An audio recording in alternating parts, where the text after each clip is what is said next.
भागवत महापुराण की जय हो। जय जय श्री राधे, जय जय श्री राधे। आज भागवत कथा के तृतीय दिवस सुखदेव जी महाराज से महाराज परीक्षित जो है भागवत कथा का श्रवण कर रहे हैं। तीसरे दिवस की कथा चल रही है। बहुत ही सुंदर प्रश्न परीक्षित जी सुखदेव जी महाराज से करते हैं। परीक्षित जी कहते हैं कि हे प्रभु, आपने पहले बताया कि हम लोगों से दो प्रकार का पाप होता है। एक तो जानबूझकर होता है और दूसरा अनजाने में हो जाता है। यानी हम उस पाप को करना नहीं चाहते, फिर भी उसको होना ही हो जाता है। जैसे हम चलते हैं, पैर के नीचे चींटी पड़ करके मर जाए, भोजन बनाते समय अनेक प्रकार के कीड़े मकोड़े मरते रहते हैं। इस प्रकार अनजाने में हमसे बहुत सा पाप हो जाता है। तो उस पाप की निवृत्ति का कौन सा उपाय है?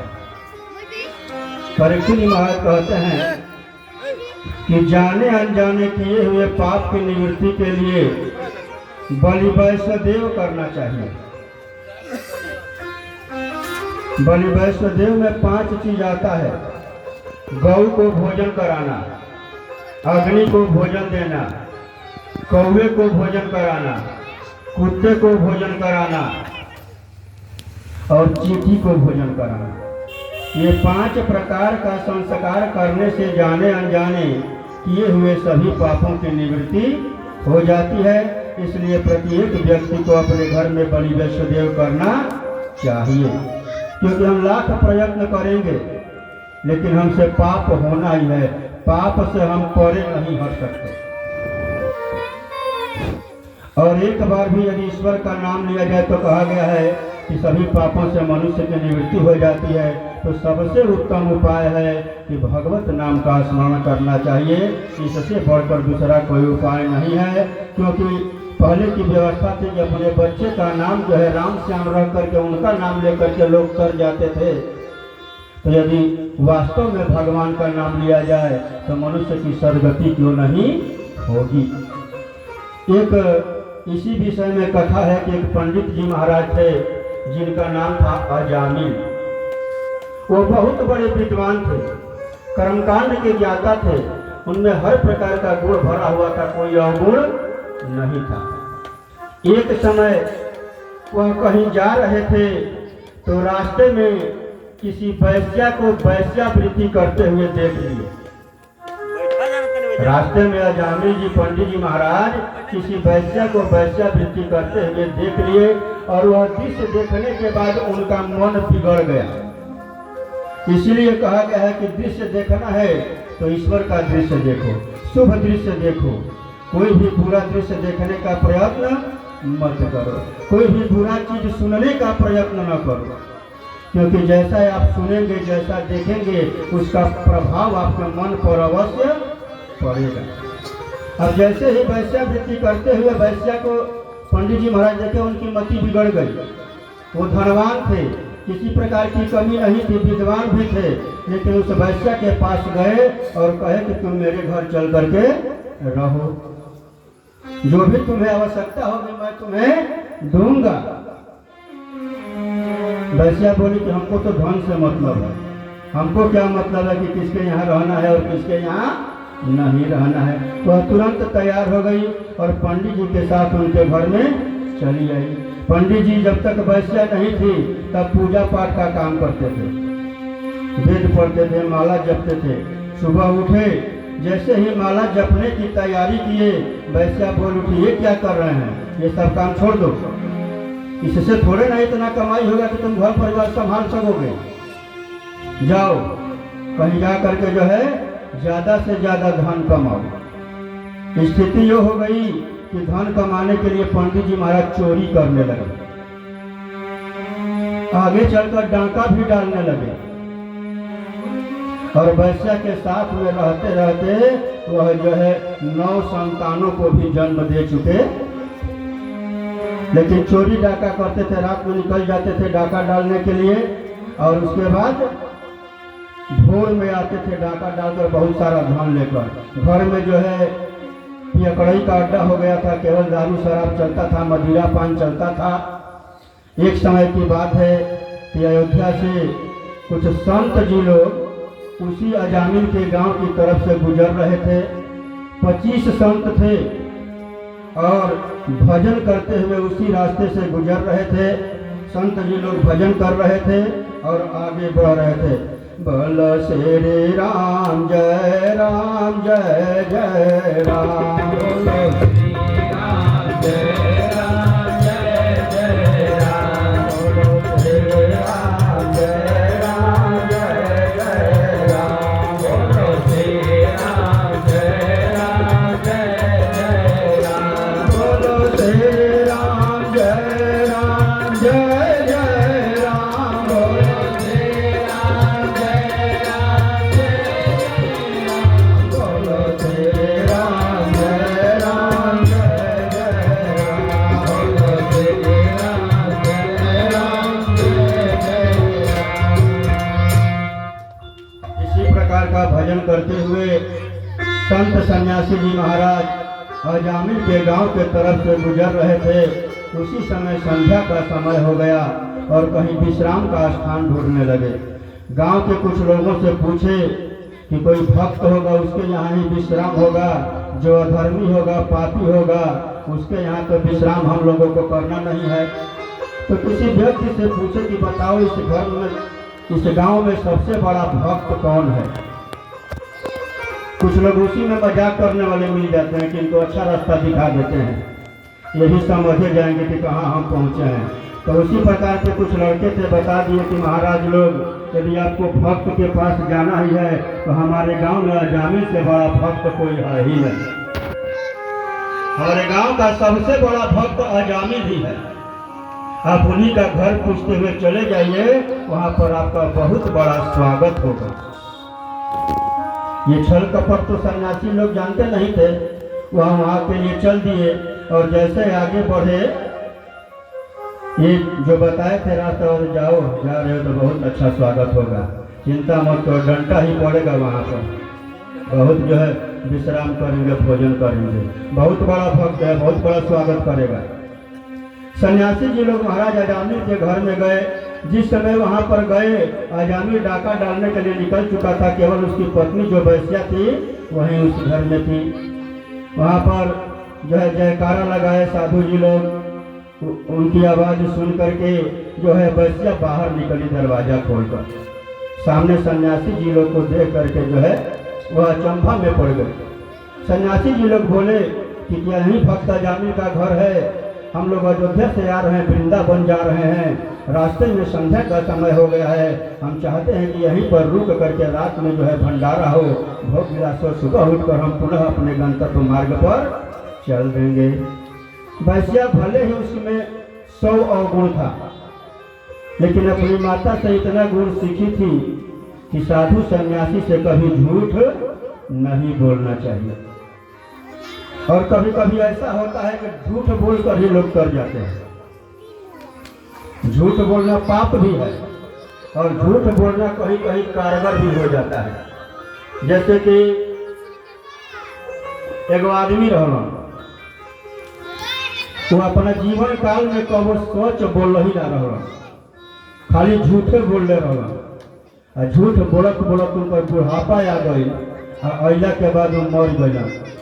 मरने के बाद जब गलन यमराज के दरबार में तो चित्रगुप्त से पूछल गल कि बताओ ये पृथ्वी पर कैसन कर्म कैले बना।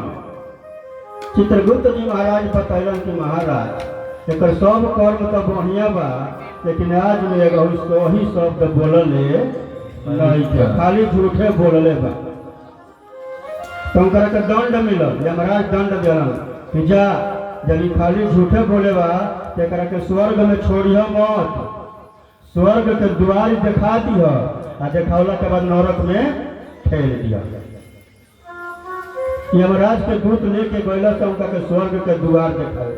स्वर्ग के द्वार हो जा लौकता, ये खड़ा कैले बांसा पूछा था देखा हुए स्वर्ग के द्वार है लौकता तो कब सही बोलने ना रहे, बोलता कि ना हमको नहीं चलो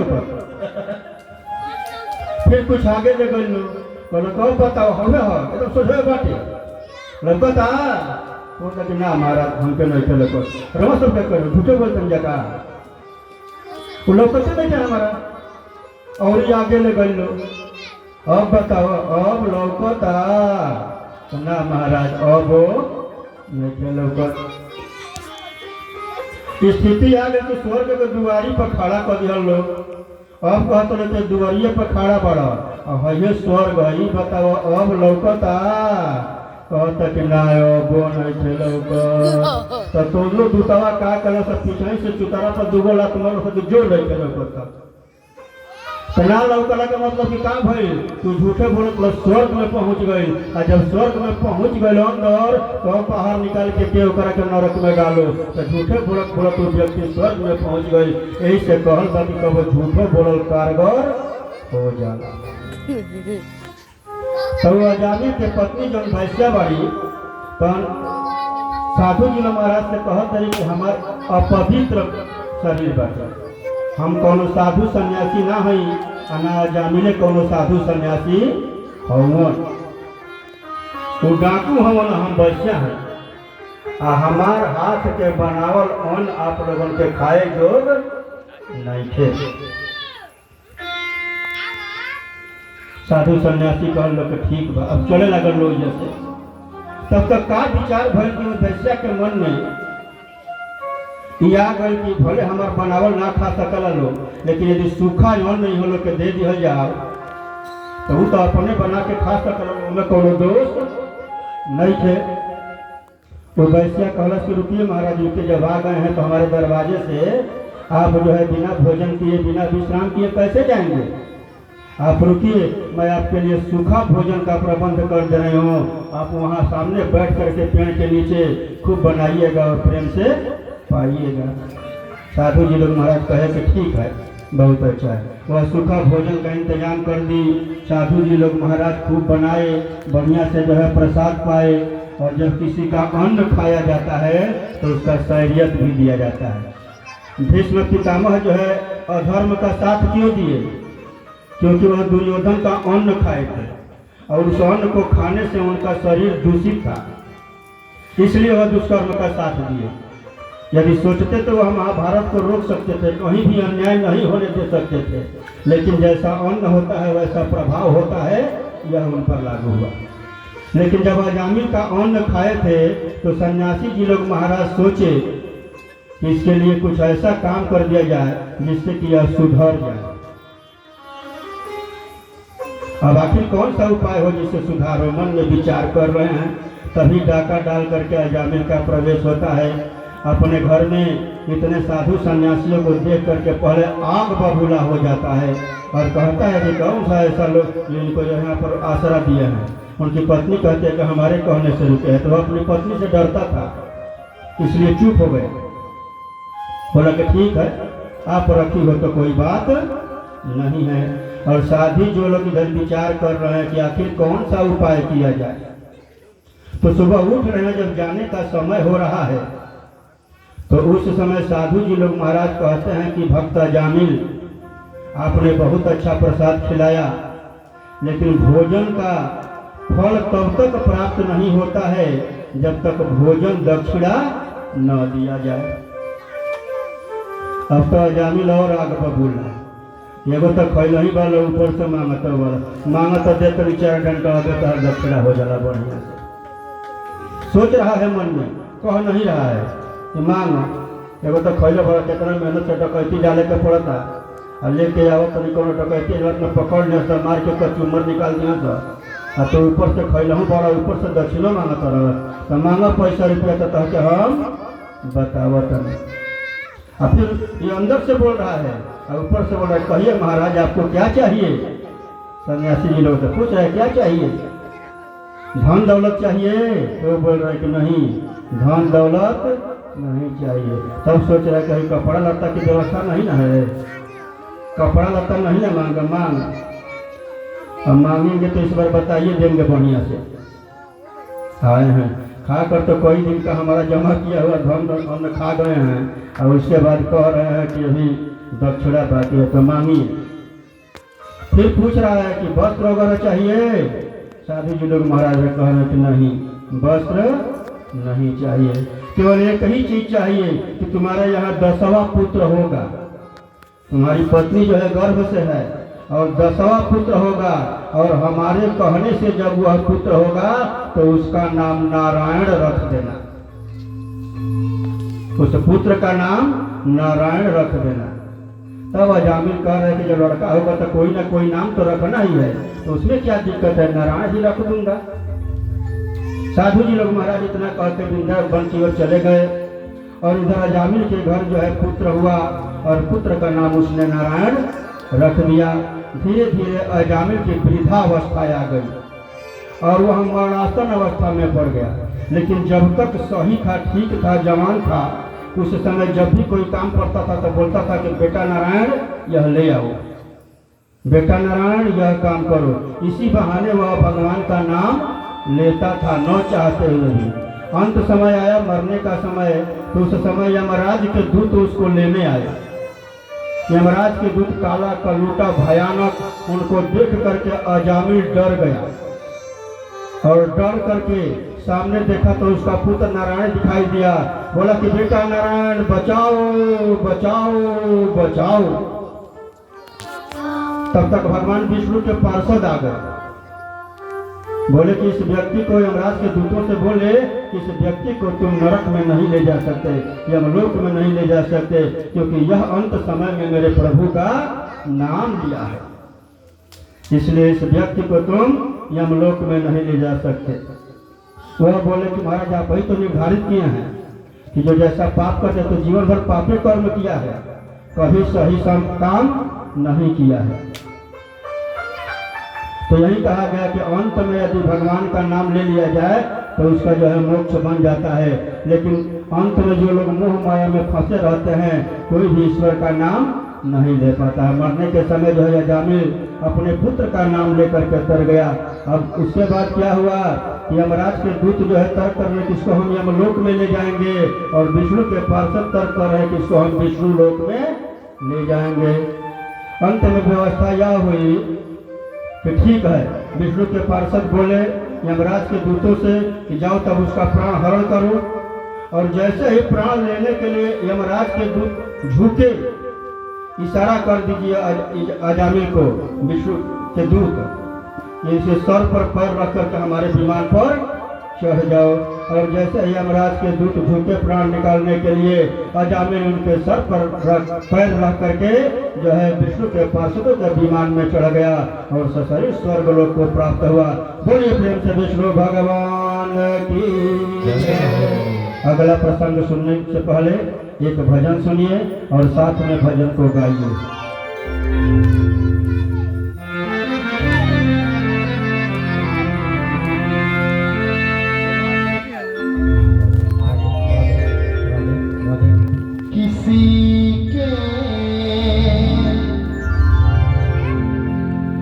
किसी के काम जो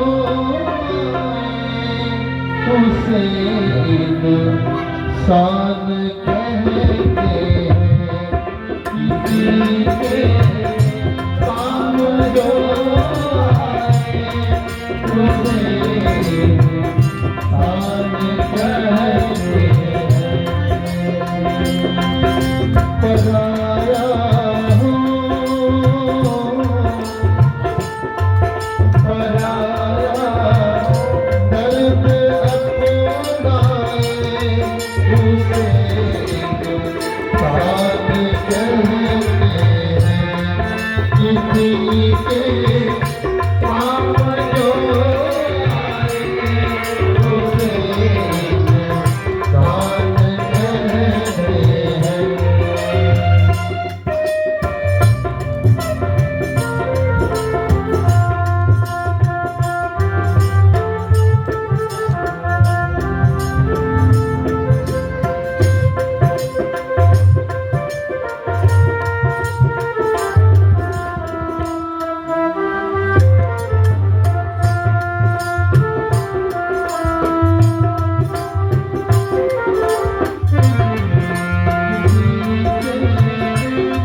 सुख है कभी दुख है इसी का